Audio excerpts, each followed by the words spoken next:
ನಮ್ಮ ಬೇಡಿಕೆ ಏನಂದ್ರೆ ಒಂದು ನಿನ್ನೆ ನಡೆದಂತ ಈಗ ವಿಷಯ ಅಂತ ಎಲ್ಲರಿಗೂ ಗೊತ್ತೈತೆ. ನಿನ್ನೆ ಶಾಂತಿಯುತವಾಗಿ ನಡೀತಕ್ಕಂಥ ಮೆರವಣಿಗೆ, ಶಿವಾಜಿ ಮಹಾರಾಜರ ಜಯಂತಿ ಮೆರವಣಿಗೆ ಏನ್ ನಮ್ಮ ಮೆರವಣಿಗೆ ಹೊಂಟಿತ್ತು, ಆ ಮೆರವಣಿಗೆ ಮೇಲೆ ಪಂಕಾ ಮಸೂತಿ ಒಳಗೆ ಕುತ್ಕೊಂಡು 100-100 ಮಂದಿ ಮುಸಲ್ಮಾನರು ಚಪ್ಪಲ ಕಲ್ಲ ಒಗದಾರ.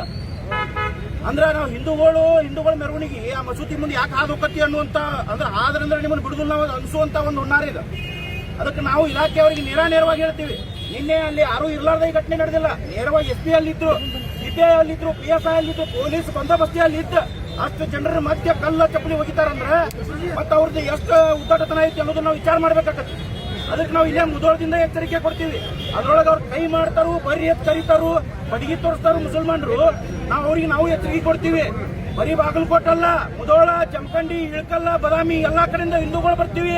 ಅದ ಪಂಕಾ ಮಸೀದಿ ಒಳಗೆ ನಿಮ್ ಬಾಯಾಗ ಬೂಟ್ ಇಡ್ತೀವಿ ಅಂತ ಹೇಳಿ ವಿಡಿಯೋ ಮಾಡ್ಸಕತ್ತೀವಿ. ನಾವು ನಮ್ಮ ಕಡೆ ವಿಡಿಯೋ ಹೊರಗೂ ಬಿಡ್ತೀವಿ, ನೋಡ್ಕೋರಿ. ಏನ್ ನಿಮ್ಮ ಕೈಲೇ ಕಿತ್ಕೊಳಕ ಬಂದ್ ಕಿತ್ಕೋರಿ, ಅಲ್ಲಿಗೆ ಬರ್ತೀವಿ. ಮುಂದಿನ 2 ದಿವಸದೊಳಗೆ ಒಳಗಿದ್ದಂತ 200 ಜನ 300 ಜನ ಏನ್ ಮುಸಲ್ಮಾನರು ಅರೆಸ್ಟ್ ಆಗಬೇಕು. ಅರೆಸ್ಟ್ ಆಗ್ಲಿಲ್ಲ ಅಂದ್ರೆ ಅವ್ರೆಲ್ಲರೂ ನಾವು ಹುಡುಕಾಡಿ ಬೂಟ್ಲೆ ಬರ್ದು ತಗೊಂಬಂದ್ ಸ್ಟೇಷನ್ದಾಗ ಕೊಡ್ತೀವಿ ಅಂತ ಹೇಳಿ ಇಲ್ಲಿಂದ ನಾವು ಎಚ್ಚರಿಕೆ ಕೊಡ್ತೀವಿ. ಬರುವ 2 ದಿನದೊಳಗೆ ಅರೆಸ್ಟ್ ಆಗಿಲ್ಲ ಅಂದ್ರೆ ದೊಡ್ಡ ಪ್ರತಿಭಟನೆಯನ್ನ ಎಲ್ಲಾ ಹಿಂದೂ ಸಂಘಟನೆ ಕಾರ್ಯಕರ್ತರು ಕೂಡ ನಾವು ಇಲ್ಲಿ ಮಾಡೋರಿಗೆ